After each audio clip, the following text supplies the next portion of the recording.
Hi guys, welcome back on my YouTube channel agriculture future. तो आज हम बात करेंगे सनफ्लावर या फिर सूरजमुखी के बारे में, जो कि एक ऑयल सीड क्रॉप है। और जैसे कि आप सबको पता है, हमने जितनी भी सीरियल्स क्रॉप थी, खाद्य फसलें थी, उन सबको कंप्लीट कर लिया है। और पल्सेस क्रॉप जो थी, दलहनी फसलें, उनको भी कंप्लीट कर लिया है। और ये हमारी जो है ऑयल सीड क्रॉप्स हैं, तो इन ये भी कंप्लीट हो जाएंगी। ये हमारी जो है फर्स्ट क्रॉप है, जो सनफ्लावर, जो सूरजमुखी जो है। ये क्लासेस आपके लिए प्रीमियम इसलिए रहती हैं बिकॉज आप जो भी डाउट हो क्लास में पूछ सको चैट बॉक्स के अंदर, और मैं आपके रिप्लाई दे सकूं। तो अगर आपको डाउट हो तो आप पूछ सकते हो, अदरवाइज़ फिर ठीक है। और अगर चैनल को अभी तक सब्सक्राइब नहीं किया है तो सब्सक्राइब कर लें। आप जैसे वीडियो देख रहे हो तो उसके साइड में आपको एक ऐसा इंटरफेस दिखाई दे रहा होगा। वहाँ पे जब आप क्लिक करोगे तो सब्सक्राइब लिखा हुआ आएगा, वहाँ से आप मेरे चैनल को सब्सक्राइब कर सकते हो और वीडियो को ज़्यादा से ज़्यादा लाइक और शेयर करें, ताकि मुझे भी मोटिवेट मिलता रहे। तो फर्स्टली हम बात करते हैं सनफ्लावर जो है, सूरजमुखी जो है उसमें क्या होता है। फर्स्ट ये देखो, ये क्या है, सूरजमुखी का जो है फूल है, और ये क्या है, बीज है, सूरजमुखी के सीड है। सूरजमुखी जो है सनफ्लावर, उसका वानस्पतिक नाम या बोटेनिकल नेम क्या है, तो हेलियंस एनस जो है इसका बोटेनिकल नेम है। कौन से कुल या फिर फैमिली से बिलोंग करती है, तो एस्ट्रेसी या फिर कंपोजिटी। मतलब इन दोनों में से कुछ भी लिखा हुआ आए तो राइट होगा, चाहे कंपोजिटी लिखा आए चाहे एस्ट्रेसी अकेला आए। फिर उत्पत्ति स्थान की या फिर ओरिजिन प्लेस की बात करें कि कहाँ से इसकी उत्पत्ति हुई है, फसल जो है सबसे पहले कहाँ पे मिली, तो मैक्सिको यानी कि मध्य अमेरिका के अंदर मिली। पुष्पक्रम जो है वो कौन सा है इसका, रेसिमोस टाइप यानी कि कैपिटुलम टाइप का होता है। और जो इसके फ्रूट जो हैं वो एक्टिन टाइप के होते हैं।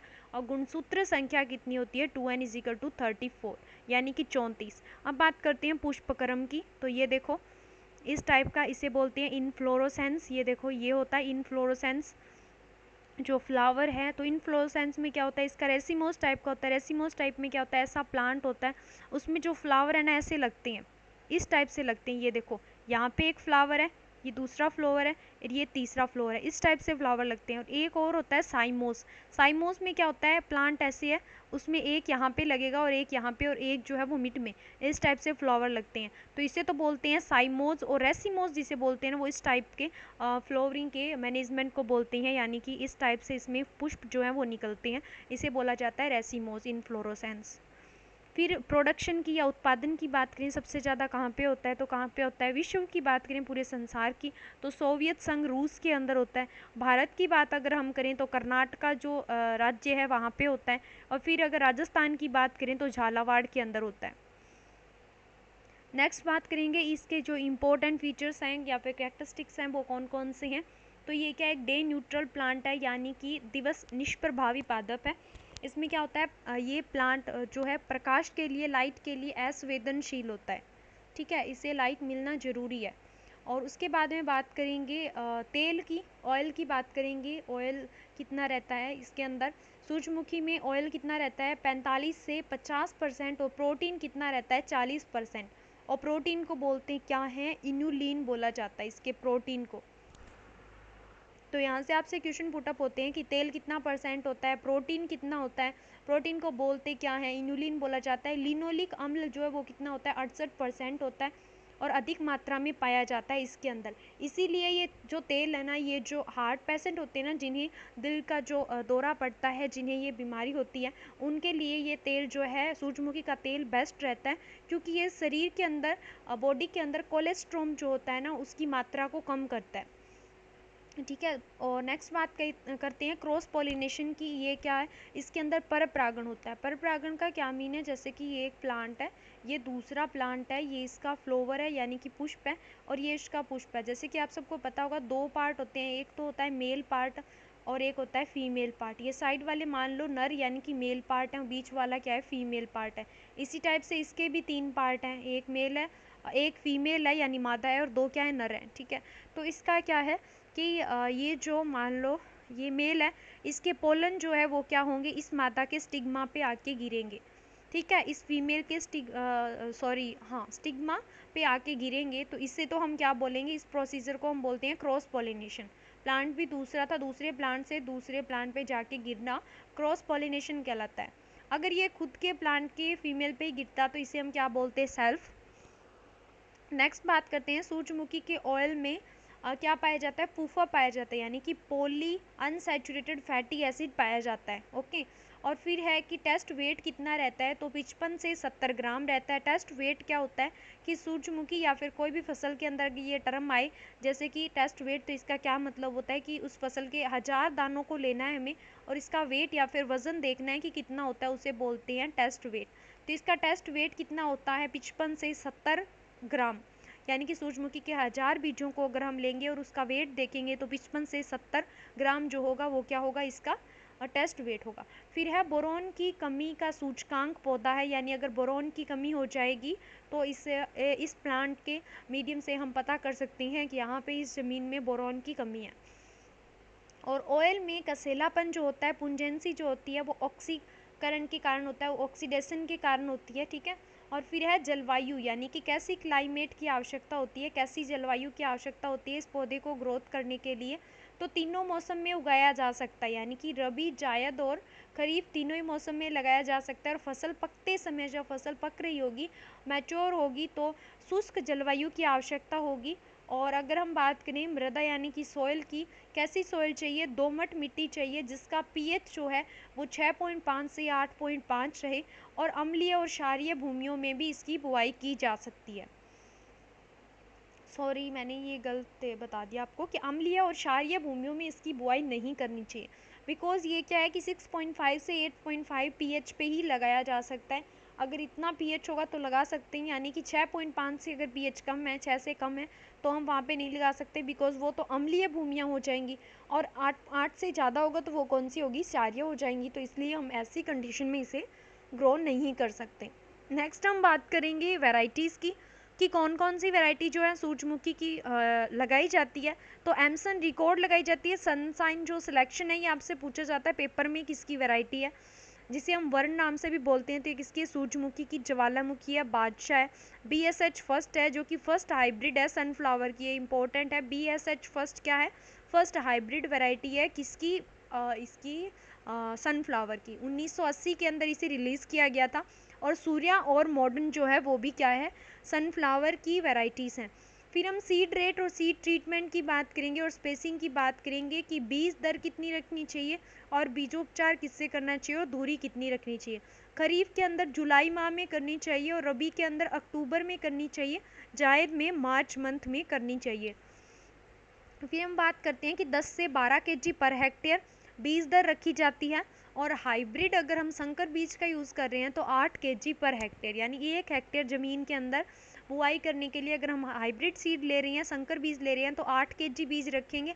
और अगर हम नॉर्मल बीज ले रहे हैं तो 10 से 12 केजी रखेंगे। बीज का छिलका कड़ा होता है, इसीलिए जल्दी से अंकुरित नहीं हो पाता। आपने देखा होगा बहुत हार्ड होता है ऊपर वाला कवर। तो उसे क्या करेंगे, जैसे हमें कल सोन करना है तो हम क्या करेंगे, आज ही उसे 12 से 18 घंटों के लिए बीज को पानी में भिगो के छोड़ देंगे, जिससे कि वो थोड़ा बहुत सॉफ्ट हो जाएगा। फिर है कि ये देखो ये वाले होते हैं इसके बीज। फिर है बीजोपचार किससे करते हैं, जो बीज है उसका उसे उच्चारित किससे करते हैं, उपचार किससे करते हैं। तो बीज उपचार करने से क्या होता है कि जो डिजीज़ वगैरह अगर लगी हुई है तो वो क्या होगी, आगे नहीं फैलेगी जिसमें लगी हुई है। और जो दूसरे जो बीज हैं उनमें क्या करेगी, इन्फेक्शन नहीं करेगी। ठीक है, और फिर इसके लिए कौन से केमिकल यूज़ में लेते हैं, 3 से 4 ग्राम थीराम का यूज़ करते हैं या फिर 6 से 10 ग्राम ट्राइकोडर्मा का यूज़ करते हैं। इससे क्या करते हैं, बीज को अच्छी तरह से ट्रीट कर लेते हैं पहले। फिर स्पेसिंग कितनी रखते हैं, 60 इंटू 20 सेंटीमीटर और गहराई 4 से 5 सेंटीमीटर। यानी कि जब बीजों को भूमि के अंदर बोया जाता है तो 4 से 5 सेंटीमीटर से ज़्यादा गहराई में नहीं दबाएंगे, क्योंकि उससे फिर जर्मिनेशन नहीं होगा। और स्पेसिंग का क्या मतलब होता है, R/P, मतलब कि रो इंटू प्लांट, यानी कि रो का मतलब होता है कतार, प्लांट का मतलब पौधे। तो जैसे कि ये प्लांट है, ठीक है, मान लो ये पौधे हैं जो लगे हुए हैं, ये दूसरी कतार है जिसमें ये पौधे लगे हुए हैं। तो दो कतारों के बीच की जो दूरी होती है उसे तो बोलते हैं रो इंटू रो डिस्टेंस, जो कि रहता है 60 सेंटीमीटर, यानी कि 60 सेंटीमीटर। यानी इन दोनों के बीच की दूरी कितनी है, 60 सेंटीमीटर। ये एक पौधा है और ये दूसरा पौधा, दोनों पौधों के बीच की दूरी कितनी है, 20 सेंटीमीटर। नेक्स्ट हम बात करेंगे खाद व उर्वरक की, मैन्योर और फर्टिलाइजर की, कि कितने खाद और उर्वरक जो हैं वो हम यूज़ करते हैं सनफ्लावर की खेती में। तो 10 टन FYM का यूज़ करते हैं, और SSP सिंगल सुपर फॉस्फेट जो है उसका कितना करते हैं 300 kg पर हेक्टेयर, और MOP जो है म्यूरेट ऑफ पोटास उसका कितना करते हैं 60 kg पर हेक्टेयर, और यूरिया कितनी डालते हैं 65 से 100 kg पर हेक्टेयर। ये क्या होता है, ये जो फर्टिलाइज़र है ये हम डालते हैं सनफ्लावर की खेती के लिए 1 हेक्टेयर के अंदर। और जो पोटेशियम है ना उसकी कमी से बीज नहीं बनते सनफ्लावर के अंदर, इसीलिए पोटेशियम का खास ध्यान रखना, कितना डालते हैं 60 kg पर हेक्टेयर। और फिर है कि सिंचाई यानी इरिगेशन कब कब करनी चाहिए, तो इसकी जल मांग कितनी होती है 400 से 600 mm। जल मांग का क्या मतलब होता है, वाटर रिक्वायरमेंट, यानी जब हम किसी फसल को ग्रो करते हैं, उसे उगाते हैं, तब से लेके उसे जब हम हार्वेस्ट करते हैं, तो उसके बीच में, उसके जीवन चक्र में उसे जितना पानी चाहिए होता है ना, उसे हम क्या बोलते हैं, जल मांग बोला जाता है। तो ये कितनी रहती है 400 से 600 mm रखी जाती है ये जल मांग।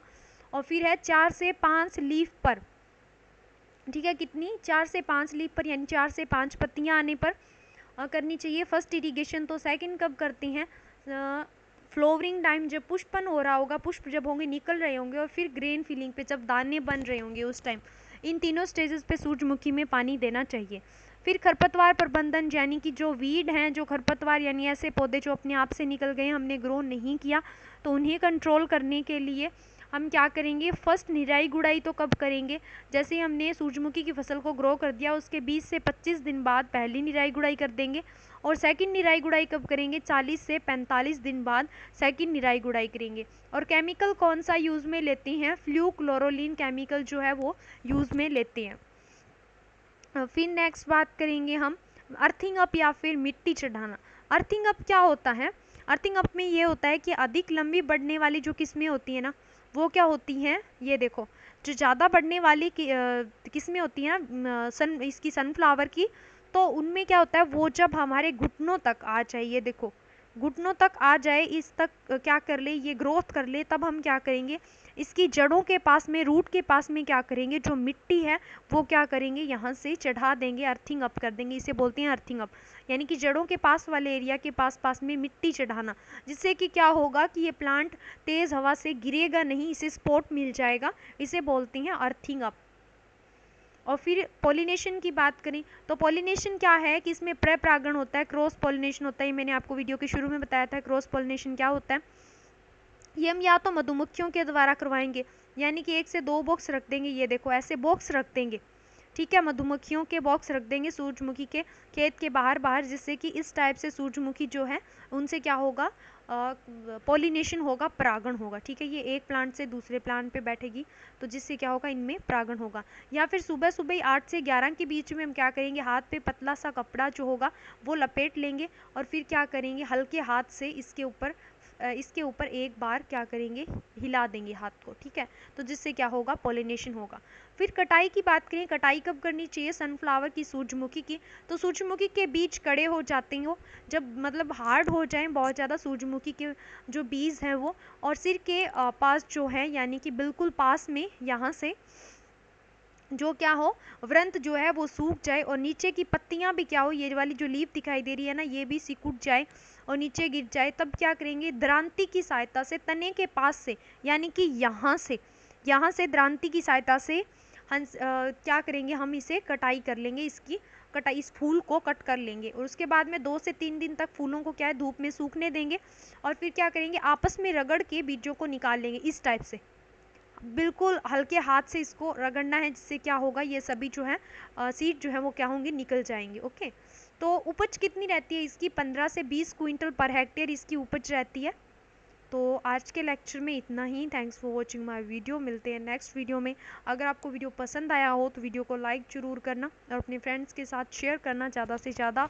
और अगर अभी तक भी चैनल को सब्सक्राइब नहीं किया है ना, तो याद से सब्सक्राइब कर लेना और बेल आइकन को भी प्रेस कर देना, ताकि जैसे ही न्यू वीडियो अपलोड होगी ना, तो आपको नोटिफिकेशन मिल जाएगा कि इस चैनल पे वीडियो अपलोड हुई है। और ये 400 नंबर की सीरीज़ जो है ये आपके रिस्पॉन्स के बेस पे डिपेंड करती है कि आपका रिस्पॉन्स सीरीज़ को लेके कैसा रहता है। आप इंटरेस्टेड हो अगर तो मैं इस सीरीज़ को आगे तक लेके जाऊँगी। 400 जो MCQ का टारगेट है उसे कंप्लीट करूँगी, और अगर आप इंटरेस्टेड नहीं हो तो फिर उसके अकॉर्डिंग कुछ और नया आप देखेंगे। तो thanks for watching my video. मिलते हैं नेक्स्ट वीडियो में, तब तक के लिए टेक केयर, बाय बाय।